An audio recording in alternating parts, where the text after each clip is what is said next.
Chapter 36. My heart crashes against my ribs. I can hear it in my ears and feel the thumping all the way to my feet. This should feel like a victory. I've confronted the enemy. It doesn't.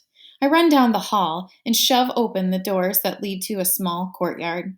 The cool air fills my chest. I kick the stone bench that's engraved Elizabeth Merritt, July 19th, 1993 to February 12th, 2005. She lived 4,226 days. My stupid brain calculates Elizabeth's life without my ever giving permission. What am I going to do? I tap my foot 3 times. Maybe I'll get into NCASME.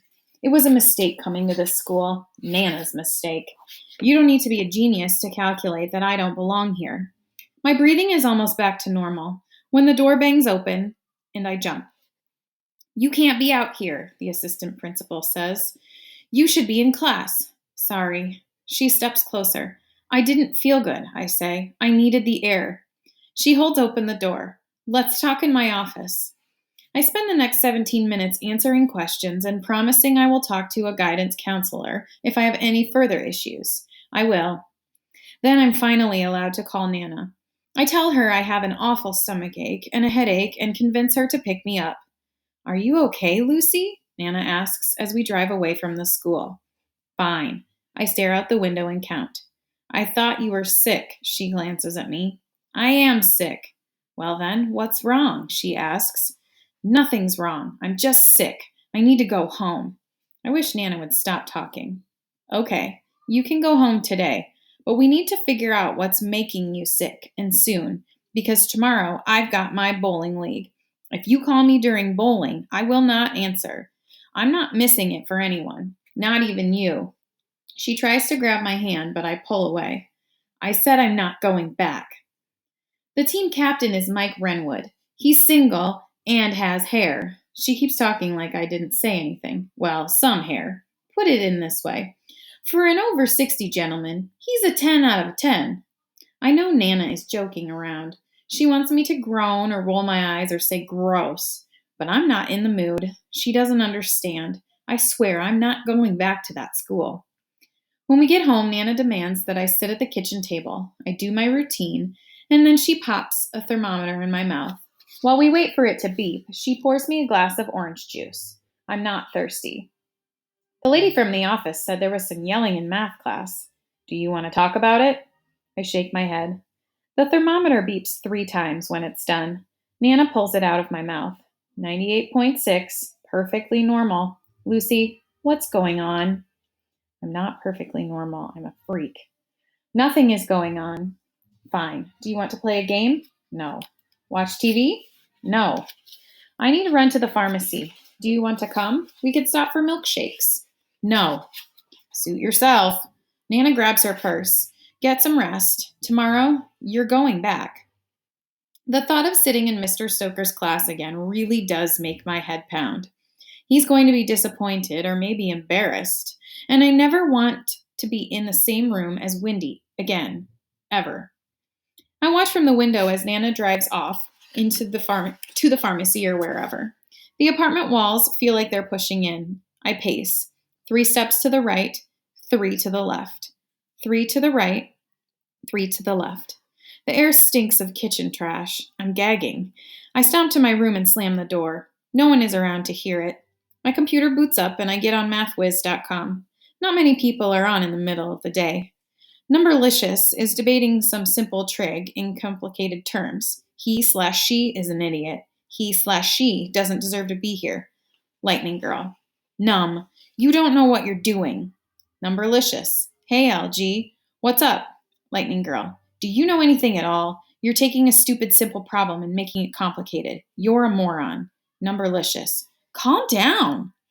As fast as my fingers can move, I type up his/her mistakes and incorrect assumptions. And not only on this problem, but on every issue he/she has taken on in the past week. My eyes are focused on the keyboard. When the computer beeps in protest, I look up and see a warning. Numberlicious has blocked you from the conversation. Fine! I spend the rest of the day telling others, everyone, what they're doing wrong. I get blocked 3 more times. Nana comes home, but she leaves again. Something about going to the library or bank or post office. I don't bother to listen. My cell phone buzzes in my pocket. There's no one I want to talk to, but I look at the screen anyway. It's Uncle Paul. I know Nana must have told him to call me. You talk to her. She won't listen to me. Why does Nana get to leave? I want to leave. I hate this apartment and I hate East Hamlin Middle. With nothing stopping me, I stomp out to the front door. It closes behind me and the lock clicks. I don't have keys or Clorox wipes, only my phone. Without thinking, I walk down the steps, through the parking lot, past the bus stop at the end of the street. I turn right and jog across the 4 lanes of Route 68. Cars blare their horns. I hate them too. This area of town isn't meant for pedestrians.